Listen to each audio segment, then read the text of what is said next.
우리가 로테이션을 하다 보면, 포메이션과 로테이션을 하다 보면 일반적으로 나올 수 있는 공간들이 있습니다. 일반적으로 나올 수 있는 공간들은 우리가 일반적인 경기 운영으로 대처를 하는데, 일반적으로 나오지 않는 공간도 있습니다. 그것은 앞사람과 뒷사람 그 사이의 공간인데, 그 사이를 공략하게 되면 그 공략하는 쪽이 경기 운영을 상당히 유리하게 할 수 있다는 거죠. 유리하게 할 수 있다는 얘기는 수비적인 것보다는 공격적인 걸 많이 할 수 있다는 그런 의미입니다. 그래서 전술적으로 보면 앞사람과 뒷사람의 그 좁은 공간으로 공을 보낼 수 있는 그런 부분도 우리가 생각을 해야 되는데, 그런 부분을 공략했을 때 어떤 상황으로 유리하게 가는지 시범을 보여가면서 말씀을 드릴 수 있도록 하겠습니다. 일단 일반적인 상황으로 봐서는 수비대형, 수비대형은 이렇게 되겠죠. 이렇게 서로 좌우로 쓰고, 공격대형 이게 앞뒤로 쓰고. 자, 앞뒤로 쓰게 되면 여러분들 보시는 것처럼 좌우 공간이 생기고, 자, 좌우로 쓰게 되면 앞뒤 공간이 생기거든요. 이런 경우는 여러분들이 늘 접하는 부분이고, 자, 그러면 앞사람과 뒷사람의 그 공간, 이 공간을 그럼 우리가 뭘로 봐야 되느냐? 사실은 상당히 애매한 부분인데, 이 공간을 어떻게 잘 활용하느냐에 따라서 경기 운영이 쉬워질 수도 있고 상당히 어려워질 수도 있어요.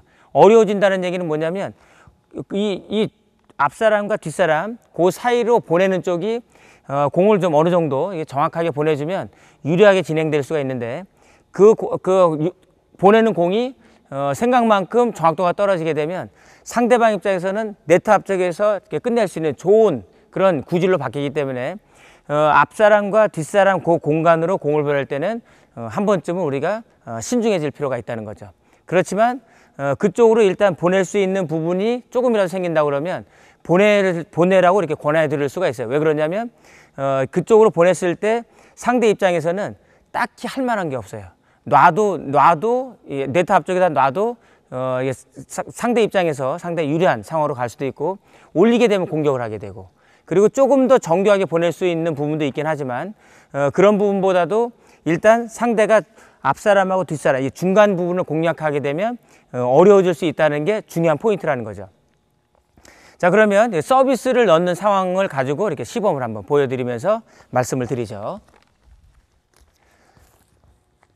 자, 슛 서비스를 넣습니다. 슛 서비스를 넣고 앞사람이 이렇게 쓰게 되면 대체적으로 앞으로 헤어핀 아니면 언더크레를 보낼 수도 있지만, 그 중간으로 보냈을 때 이 중간으로 보낸 쪽과 이게 받아야 되는 쪽을 상황으로 한번 말씀을 드리죠. 중간 볼로 보내게 되면 이렇게 되거든요. 근데 공이 빠르게 되면 앞사람이 이 공을 잡기에는 상당히 어려울 수도 있어요. 왜 그러냐면 공이 빠르니까. 그러면 결국은 뒷사람이 잡아야 되는데, 앞사람이 숏서비스를 넣고 움직이기 시작하면 뒤에서는 앞사람의 움직임 때문에 공에 대한 자신감이라기보다는 공을 잡아야 되겠다는 하나의 그 집중력이 좀 떨어질 수도 있거든요. 만약에 그거를 뒷사람이 잡는다 쳐도 뒷사람 입장에서는 이 공을 달리 할 수 있는 방법이 없어요. 자, 그러면 공이 중간으로 빠졌는데 그 공을 네트 앞쪽에다 뺐을 때 어떤 일이 벌어지는지 한번 보죠. 자, 중간으로 한번 빼보세요. 자, 제가 쓰죠. 이렇게. 그러면 놔도 이렇게 걸린단 말이에요. 네트 앞에.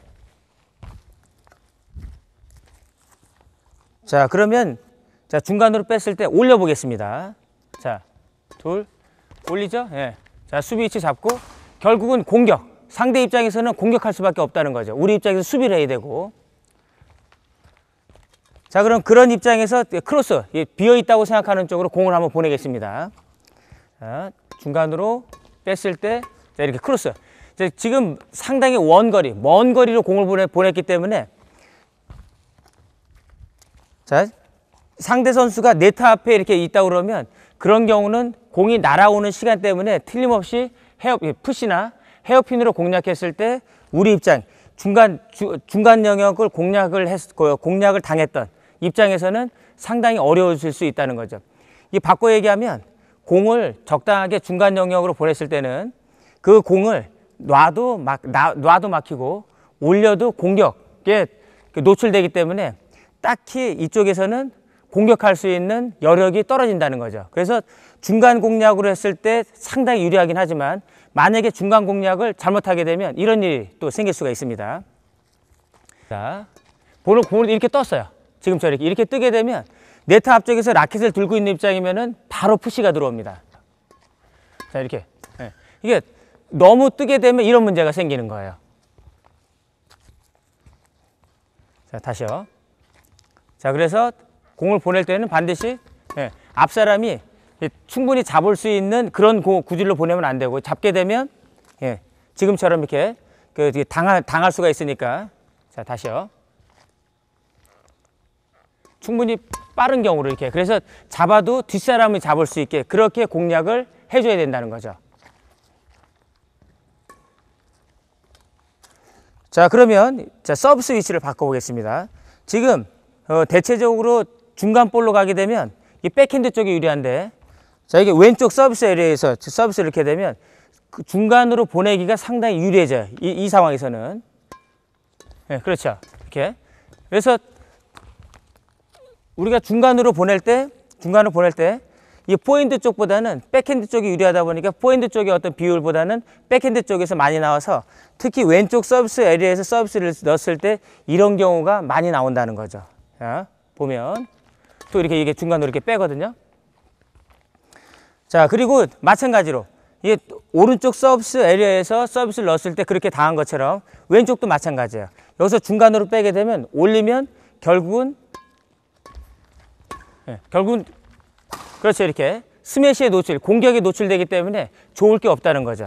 마찬가지로 자, 서비스를 놓고 네트 앞쪽에다 놔도 마찬가지입니다. 자, 놔도 이 중간에서 들어와서 이 먼 거리 쪽에다 공을 놓는다는 게 그렇게 쉬운 건 아니거든요. 그 다음에 이렇게 크로스 에어핀, 공을 빼도 마찬가지예요. 자,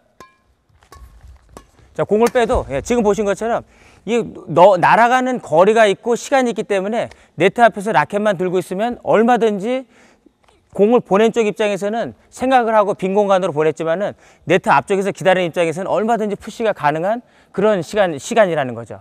그래서 이 중간 네트 앞쪽에 서 있는 쪽하고 뒤쪽에 서 있었을 때 그 중간을 공략하는 부분은 우리가 경기 운영에는 상당히 유리할 수도 있는데, 공을 보내는 입장에서 조금 더 신중하지 않으면 오히려 상대 팀한테 당할 수 있는 그런 좋은 기회가 될 수도 있어서, 여러분들이 이 중간 영역으로 공을 보낼 때는 수시로 이렇게 보내기보다는 적절한 배분에, 특히 내가 자신 있는 쪽 백핸드 혹은 포핸드 쪽에서 힘 조절력이 좀 좋다, 백핸드 쪽에서 힘 조절력이 좋다, 그러면 거기에 맞춰서 비율을 좀 올려서 중간에 대한 부분을 조금만 활용을 하신다고 그러면 특히 홈복 같은 경우는 상당히 유리할 수가 있어요.